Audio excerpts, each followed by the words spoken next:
തൃശൂർ പൂരം കലക്കലിൽ ഉത്തരവാദി മുൻ commissioner ADGPയുടെ report പുറത്ത്. ബാഹ്യ ഇടപെടലുകൾ ഉണ്ടായിട്ടില്ല.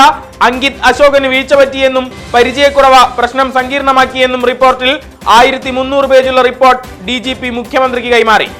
തൃശൂർ പൂരം അലങ്കോലമാക്കിയതിൽ വ്യക്തമായ രാഷ്ട്രീയ ലക്ഷ്യത്തോടെയുള്ള ഗൂഢാലോചന നടന്നു എന്നതിൽ സംശയമില്ലെന്ന മുൻമന്ത്രി VS സുനിൽകുമാർ.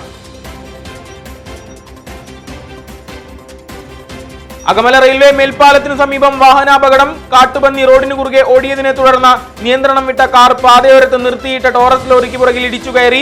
മുള്ളൂർക്കര സ്വദേശിനിയായ കാർ യാത്രികയ്ക്ക് പരിക്കേറ്റു. ശ്രീനാരായണ ഗുരുദേവന്റെ 97ാമത് മഹാസമാധി ദിനാചരണം നാടെങ്ങും വിവിധ പരിപാടികളോടെ ആചരിച്ചു. ചടങ്ങുകളിൽ കണ്ണികളായി നൂറുകണക്കിന് ശ്രീനാരായണീയർ.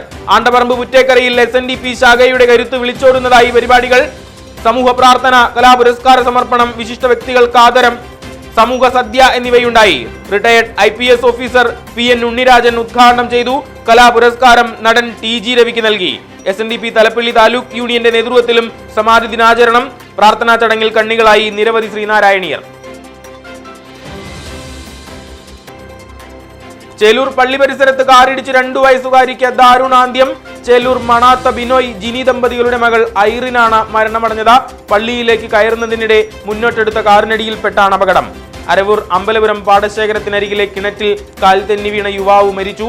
അരവൂർ ചൊവ്വല്ലൂർ വീട്ടിൽ 41-കാരൻ ലിജോയാണ് മരിച്ചത്. തൃശൂർ മെഡിക്കൽ കോളേജ് ആശുപത്രിയിൽ എത്തിച്ചെങ്കിലും മരണം സംഭവിച്ചു.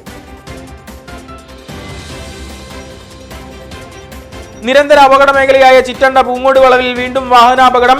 ബൈക്കും കാറും കൂട്ടിയിടിച്ച് ബൈക്ക് യാത്രികന് പരിക്കേറ്റു. വരവൂർ സ്വദേശി 25-കാരൻ ലോകേഷിനാണ് പരിക്കേറ്റത്. മേഖലയിൽ സുരക്ഷാ സംവിധാനങ്ങൾ ഒരുക്കണമെന്ന് നാട്ടുകാർ. വടക്കാഞ്ചേരി ബോയ്സ് ഹൈസ്കൂൾ നവീകരണത്തെ ചൊല്ലി കൊമ്പുകോർത്ത് നഗരസഭാ അധികൃതരും ഗ്രൗണ്ട് ആക്ഷൻ കൗൺസിലും.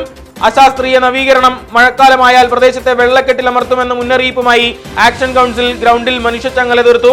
വടക്കാഞ്ചേരി പുഴ നവീകരണം പൂർത്തിയാക്കണമെന്നും ആവശ്യം.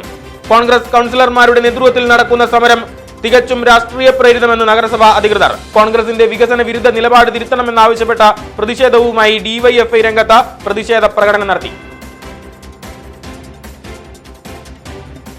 മുസ്ലിം ലീഗ് കാരുണ്യത്തിന്റെ കരുതൽ പ്രസ്ഥാനമാണെന്ന് സംസ്ഥാന കമ്മിറ്റി അംഗം KK ഹംസക്കുട്ടി. സംഘടനയുടെ സ്നേഹക്കരുതലിൽ കരുതക്കാട് നവീകരിച്ച ബസ് കാത്തിരിപ്പ് കേന്ദ്രമൊരുങ്ങി. ശിഹാബ് തങ്ങൾ ബസ് സ്റ്റോപ്പ് നേതാക്കൾ നാടിന് തുറന്നുകൊടുത്തു. ഉത്സവാന്തരീക്ഷത്തിൽ ഉദ്ഘാടനം.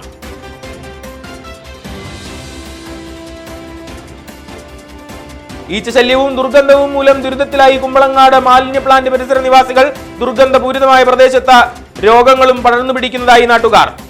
മാലിന്യ പ്ലാന്റ് മേഖലയെ രോഗാതുരമാക്കുകയാണെന്ന നഗരസഭാ കൗൺസിലർ കവിതാകൃഷ്ണൻ ഉണ്ണി.